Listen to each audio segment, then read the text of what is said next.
పద్యానికి ఒక కథ ఛానల్కు స్వాగతం. మీ పిల్లలకు స్కూల్లో తెలుగు పద్యాలు నేర్పిస్తున్నారా? కానీ అవి మీ పిల్లలకు అర్థం కావడం లేదా? అయితే వెంటనే పద్యానికి ఒక కథ ఛానల్ చూపించండి. ఎందుకంటే ఇందులో వేమన సుమతి పద్యాలు చెప్పడమే కాకుండా దాని అర్థము రామాయణం మహాభారతంలోని కథలతో అన్వయించి ఆ పద్యం అర్థమయ్యేలాగా చెప్పబడి ఉంటుంది. ఈ ఛానల్ మీకు నచ్చితే లైక్, షేర్, సబ్స్క్రైబ్ చేయండి. ఇక ఈరోజు పద్యం ఏమిటో చూసేద్దాం. వేరు పురుగు చేరి వృక్షంబు చెరచును, చీడ పురుగు చేరి చెట్టు చెరచు, కుత్సితుండు చేరి గుణవంతు చెరుచురా, విశ్వదాభిరామ వినురవేమ.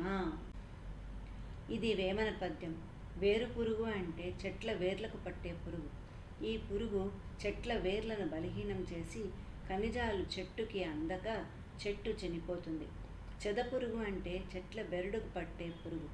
ఈ పురుగు చెట్టు బెరడునంతా తినేస్తుంది. అలా చెట్టు చనిపోతుంది. అంటే గుణవంతుడితో కుత్సితుడు అంటే చెడ్డవాడు స్నేహం చేస్తే ఆ చెడు గుణం గుణవంతునికి అంటుకుని గుణవంతుడు కూడా కుత్సితుడు అయిపోతాడు అని దీని అర్థం.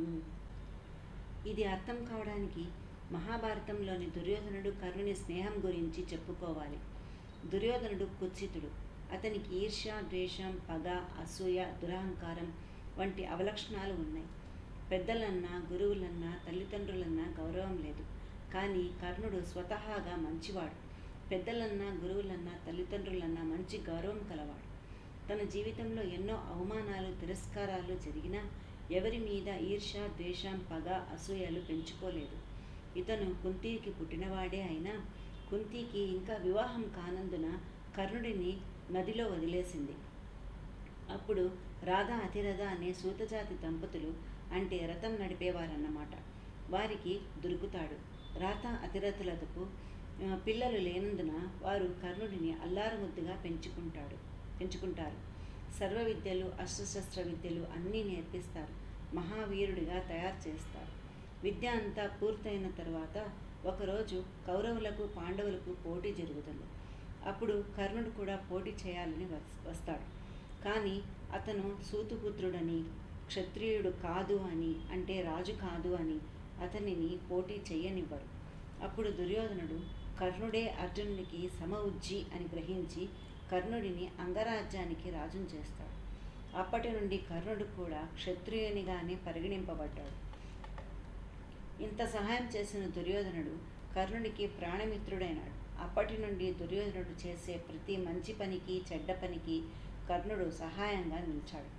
పాండవులు తన సొంత తమ్ముళ్లే అని తెలిసిన తర్వాత కూడా కురుక్షేత్ర యుద్ధంలో దుర్యోధనుని కోరిక మేరకు పాండవులను చంపడానికి సిద్ధపడ్డాడు. ముఖ్యంగా అర్జునుణ్ణి. కుంతినే స్వయంగా వచ్చి పాండవుల పక్షానికి రమ్మని వేడుకున్నా ఆమెను తిరస్కరించాడు. అర్జునుడిని చంపడానికి శివుని గురించి తపస్సు చేసి శక్తి అనే అస్త్రాన్ని కూడా సంపాదించాడు. కురుక్షేత్ర యుద్ధంలో పద్మవ్యూహంలోకి ప్రవేశించిన అభిమన్యుడిని దుర్యోధనుని కోరిక మేరకు అధర్మం అని తెలిసినా 7 యోధులు చుట్టుముట్టి ఒక్కసారిగా కత్తులు దూసి చంపినారు. ధర్మం పాండవుల పక్షానే ఉందని తెలిసినా అధర్ముడైన దుర్యోధనుని పక్షానే యుద్ధం చేశాడు.